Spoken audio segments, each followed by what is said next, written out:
to get Ray on, but in case we can't, let's do really quick introductions. Leah, would you like to start off? I'm just so excited. I'm so excited that you're here. Vinny, I promise you it'll be your turn. I'm just like slight preference. All right. Can you guys hear and see me okay? Nope. Yeah, all of a sudden I lost you guys. I can't see anyone. So maybe I'll exit and come back in if someone else wants to start. No, you're good. You're good. We can see you. Oh, you can? Okay. Yeah, he's just messing. Well, I can't see any of you anymore, actually. So we'll see how this goes. But yeah, so my name's Leah Thompson. I run a channel called Girl Gone Crypto, where I interview a bunch of different people in the blockchain space, cover a variety of topics and projects. And so that's me. I just make a lot of content in the crypto space. Awesome. Vinny? Me? Oh, hi guys.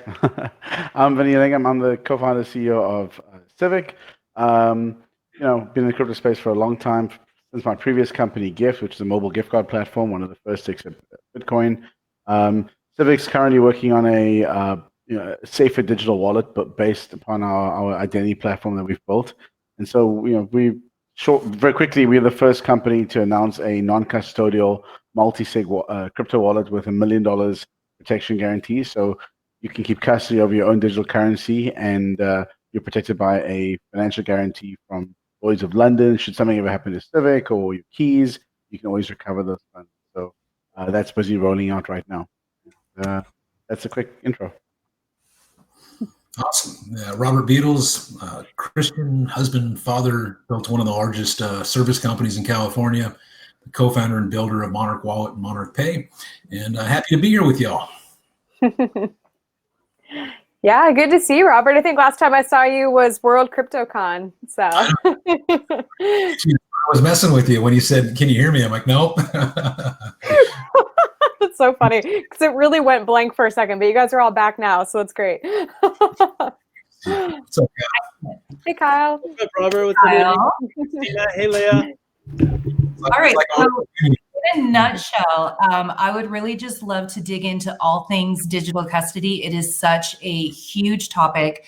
And Leah, as a matter of fact, if you have questions that you'd like to kind of explore, because I'm only subbing in for who was supposed to moderate. Sorry to put you on the spot. You absolutely don't have to, but your questions are always so poignant. So we have Panelists on the line here. You can ask them anything you want.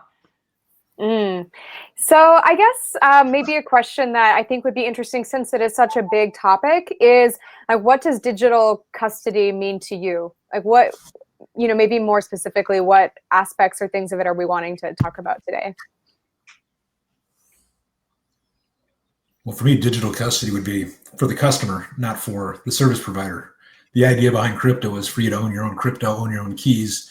And I think most people up here were in that same camp, where we believe that centralized solutions are bad because it's one area of attack.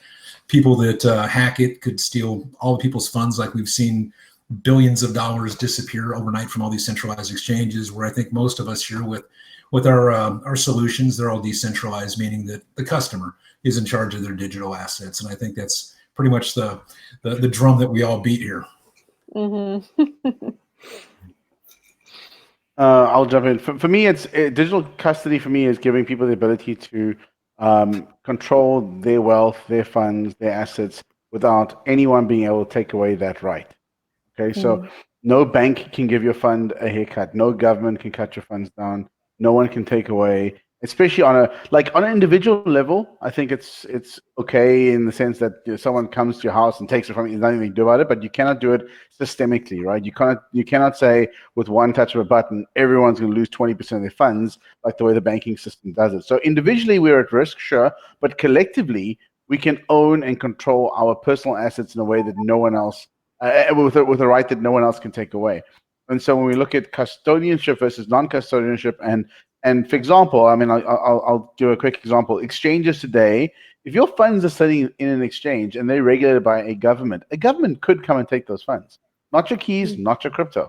And people don't appreciate that yet. And until we get to the point where, quite frankly, and we're getting there very quickly with COVID-19, where governments are very, very desperate for money, and they're desperate for, if Bitcoin goes on a run or crypto goes on a run, and they're looking for ways to pay the bills, the money in exchanges are just not safe, in my opinion, if it's regulated by a government. Mm-hmm. I love it. That's a really great point, Vinny. And I think like at the core of custody is about just control. And the notion of self-custody means you're in control. And when you're trusting in a bank, they're the custodian. They're in control. You know, not your keys, not your Bitcoin. Your keys, your coins. Your keys, your control. Why KYC? Hashtag. Can I jump in just really quick? Because if you're actually okay with it, I'm happy to let you chair and I'll jump off. I've been on a bunch of panels. So, but I have a really big question that's probably hard to unpack. And that is, and Kyle and I talked about this on a recent podcast. If you understand digital identity and you understand all of the data behind that you have the power to tell a little boutique what you want them to know about you versus what you don't want them to know about you. You have a digital identity, and then you take that concept and you extend it out to AI blockchain interoperability, and you start tying that to geolocation information, and you allow the users to have that power. I see digital wallets as the first step to that. And with that, I'm happy to jump off and you guys can debate that for the next 30 minutes. Yeah, sure. Go ahead. We can keep the conversation going for sure. Yeah. Awesome. Thanks, guys. Mm-hmm. Yeah, thanks, Kristina. I don't really think there's any debate about that. Those are great statements. Yeah. I fully agree. Once we're able to be in control of all of our digital identity keys and our digital asset keys, we're going to be able to step into an era of seamless experience. And, you know, we just simply haven't had the ability to do that. And, you know, one of the big things has been adoption. And like Vinny was alluding to, like this COVID thing is a massive black swan event for adoption of not necessarily cryptocurrency. I think cryptocurrency will come as part of it, but absolutely for digital identity. We're going to be like, you know, there's so much chatter right now about like really messed up measures like, you know, like the immunity pass or a vaccination, a proof of vaccination. And yes, this is all stuff that can work on this technology. And ultimately, we're going to need to place, you know, a key store to hold these different keys. And a digital identity key, honestly, is no different than a Bitcoin key. Just have different uses. Yeah, it sounds a little Orwellian though, thinking that you're going to have your flu shots or your vaccination records on your phone, proving that you have them before you cross borders and stuff. It's a little scary, right? We're already there. It's some parts of the world. This is already a reality. Yeah. And it's being tested in places like Honduras. It's being used in small little states as test examples of how far can we push this technology. And right now, it seems like the population is being conditioned to actively not accept this, but want this. And so, there's like, you know, I know the COVID Alliance is working on like, you know, some data structures around how to be able to, like, for us to be able to share our data into all these pools, but then at the end be able to remove our key, which effectively deletes the data from the pool. And that's like, you know, the beautiful thing about the possibility of SSID is that we can be able to remove our key from these things. It's when government frameworks and the powers that be behind governments force through oppression and tyranny and authoritarianism, the demand to comply to these systems, that we face, you know, the Orwellian nightmare or dream, whichever. Right. And what kind of blockchain solutions or protocols have you guys seen right now that are working on that are going to be used for kind of digital identity? Like, what projects are you guys looking at for that right now? I mean, for COVID or non-COVID?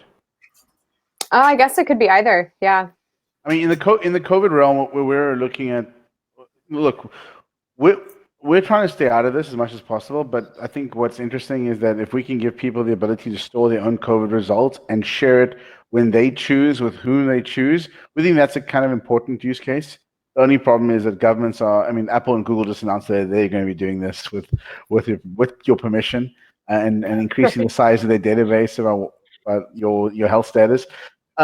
I'm not so sure. Like, I think there's only so much fighting we can do at a citizen level right now. with where the governments are in the world. I kind of feel like, I want to say I feel helpless, but in some ways I do. I think like the world is just going to go in the direction that the powers that be take it, and there's just nothing individually we can do to stop it. I think we can make a big noise, but the situation is getting pretty dire, and this is when governments take power, right? When everyone is scared and fearful and locked up in their houses, and this is where I think there's going to be a massive overreach between, and it's already happening outside the U.S. And when I talk about the U.S. in particular, it's kind of building up towards that, and it may happen here, but it's already happening in other parts of the world where governments are overreaching in the name of safety, public health, right? They're using it as a front to, and I'm not saying COVID isn't an issue. It's a big deal. COVID's a big deal, but if it is just COVID and we're going to wait it out, that's fine. But now they're using the current situation to enact new laws. There's one government, I can't remember which one it was. I think it was Hungarian. They gave their prime minister full powers, like over the entire country. Like they suspended whatever parliament system they have, and he has full control over the entire government. He can rule by decree. Wow. I mean, that's insane, right? Just because of the current health crisis. Yeah, I mean, what do you guys think? I mean, I've seen things come out from the CDC that basically tell hospitals, that tell doctors that no matter what it is, if there's an underlying condition, heart attack, stroke, whatever, if they suspect any CV-19, they just chalk it up as that. So if you look, you've seen all the heart attacks, strokes, pneumonia, flu, all those deaths have fallen off a cliff, and then you get CV-19 that's up here. And then if you look on the left, you have the left trying to do a bunch of draconian stuff. And then you look on the right, and they're doing a bunch of printing. It seems like neither side really wants this to end until they kind of fill their agenda. Do you guys see that? Potentially. I'm not sure. I think there's just too many different data points, countries providing different data points that it's not like it may be true in certain cases in certain countries, but the whole world's not working in unison to do this because, quite frankly, less deaths just I know. My point is that there's enough errors across the board that it's true in some cases, probably not true in others. I don't think there's a unified global order right now that's trying to misinform us. I think like I always say, don't attribute to incompetent to malice that which can be explained by incompetence, right? and that's probably true in this case in particular. But I want to go on to the topic, back on the topic of custody, right? Like what can we do as a society or as a crypto leadership community to get the world to the next level? And I think it seems like an offensive play, but I think it's actually more defensive, right? If we can move assets into NFTs, backed by NFTs, crypto digital assets, native assets, even tokenized dollars and tokenized gold, for example, people don't appreciate how important this stuff is. If you're living in a foreign country, I'll use I'm from South Africa, so I'll use South Africa, okay? If the rand is collapsed from, I think, 15 rand or 16 rand to the dollar to like nearly 20 in the course of a month because of the shutdown and everything else. If you've been working hard your whole life, you're a doctor, lawyer, accountant, small business owner, whatever it is, your assets are being devalued at a massive rate. We're talking about the same thing that happened in Zimbabwe. I watched that. I lived through that. I was in Johannesburg at the time, and early 2000s. It was horrible, right? People worked their whole lives for some meager amount of savings, in reality, having these savings decimated. What can you do? Can you buy Bitcoin? Sure. There's some risk to Bitcoin. It fluctuates. You can probably buy US dollars or hard currency. You can also just buy gold. But giving people the ability to move their soft currency assets into hard currency assets where the government cannot take that money from them is actually a very important, I think, offering for the world. And being able to give the world these sorts of tools is what the community should be focusing on right now. Let's put aside the debates in terms of which asset people want. Like, if you want Bitcoin or Ethereum or gold, tokenized gold or tokenized, who cares, right? Like that's personal preference, depending on which country you're in, what your perspectives are. But let's give people the tools so they can self-custody their assets and protect themselves for whatever happens in the future, whether it's going to be this year or 5 or 10 years from now. I think it's more important that we can self-custody. And that's I think what we should be focusing on educating people about. We don't need third parties to custody our assets. Yeah, I don't think that's like it's not something that like there's any question about. We have to have control of people. Like at the wallet that we have in our pocket, The wallet, our physical wallet, is a self-custody solution. This is how we have operated, like, for a long time with our physical self-custody solution. And it holds cards, and the cards represent keys. And now as we move into this digital realm, we need that same sort of experience of the wallet in our pocket, but in a digital form factor that really we are the only ones who have control over. And we can do things that are way better than that physical wallet because our cards can talk to each other. And they can interface with things like GPS data or Bluetooth data or NFC or RFID. Like, there's so much potential. This is why I get really stoked that we have the opportunity to emerge out of this, whatever this simulation is going on right now, and emerge stronger than ever before. I'm also very just to harken back to the current situation, everybody being forced back into their own spaces and this time for reflection and self-reflection and family reflection, and having been on the conference circuit for a long time, an insane amount of movement. Like, life is kind of wild and crazy. This is an opportunity for us to come back and calm down, self-reflect, reconnect, get shit done, and also think about what the things in life that are matters. Like, do you know your neighbors? Like, why am I living where I am? I don't even know my neighbors who are next to me. Like, is this the kind of society? Someone mentioned Brave New World. Like, yes, it seems like we're heading to a Brave New World, and the desire to be a savage has never looked so appealing to me. So a question that I have for you guys, kind of on the topic of self-custody, and we spoke in the beginning about private keys and the not your keys, not your crypto, the risk that people have with exchanges. When we're talking about kind of mass adoption and more people starting to put their funds into hard assets like Bitcoin, and other cryptocurrencies. I mean, what do you guys think about people being able to actually take responsibility for their funds? How many people are so used to this customer service world where if something happens, they can call and everything will be fine? Visa takes care of it, all of that. Like, what kind of solutions do you think we can do to help bridge the gap between getting normal people used to actually owning their own funds and getting to a place of self-custody?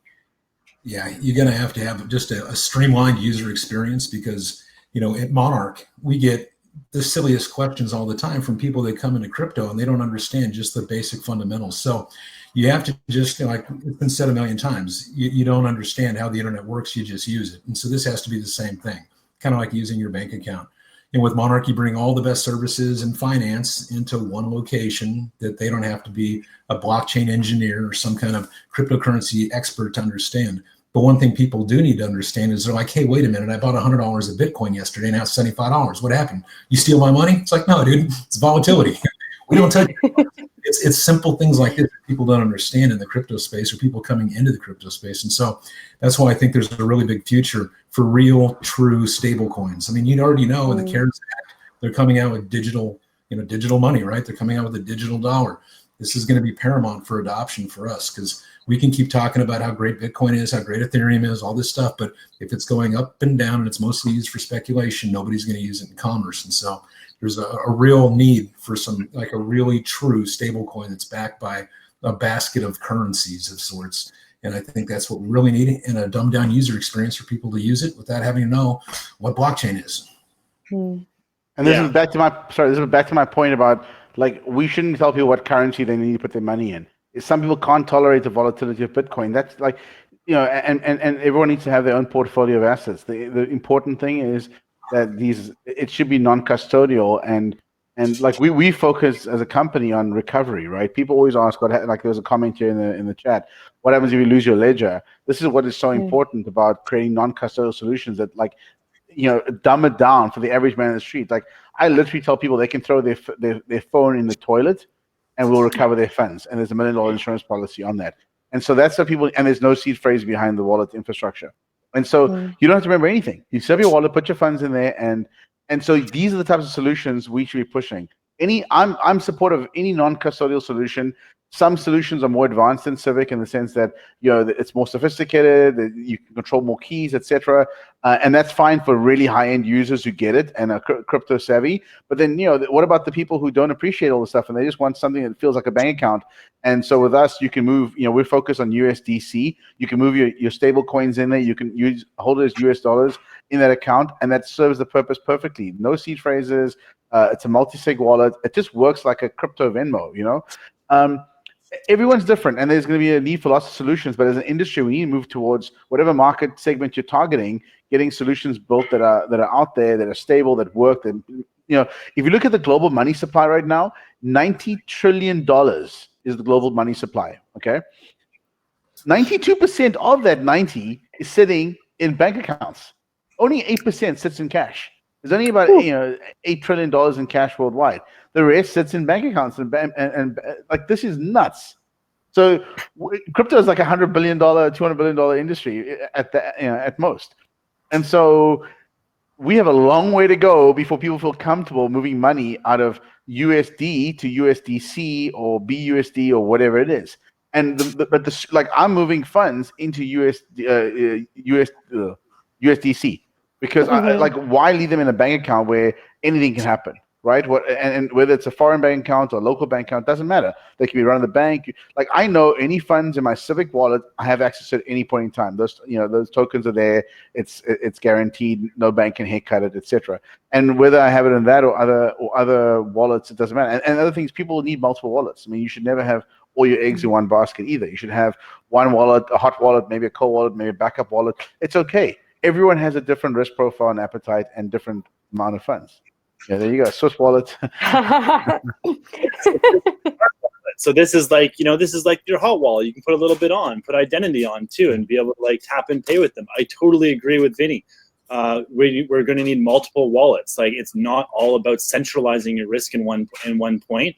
And recovery of solutions is a huge thing that's required, and competition amongst recovery within apps themselves, so that because some people might want to use a sentinel network of friends or guardians to back up their wallet. Some people might want to use 3 cards to back up their wallet. Some people might want to use 12 words or 24 words, like heaven forbid, to back up their wallet. There's lots of things, but back to one of the things that you said, Leah, about like what's it going to take for adoption. And when I think about adoption, I think that people, like the mainstream population, has no interest in adopting anything that isn't better for them, and that isn't doesn't significantly add value to their experience. So, if we think about payment experience, like right now, cards are gross. Like cash is gross, and cards are gross too. Like I went to Ralph's and used their.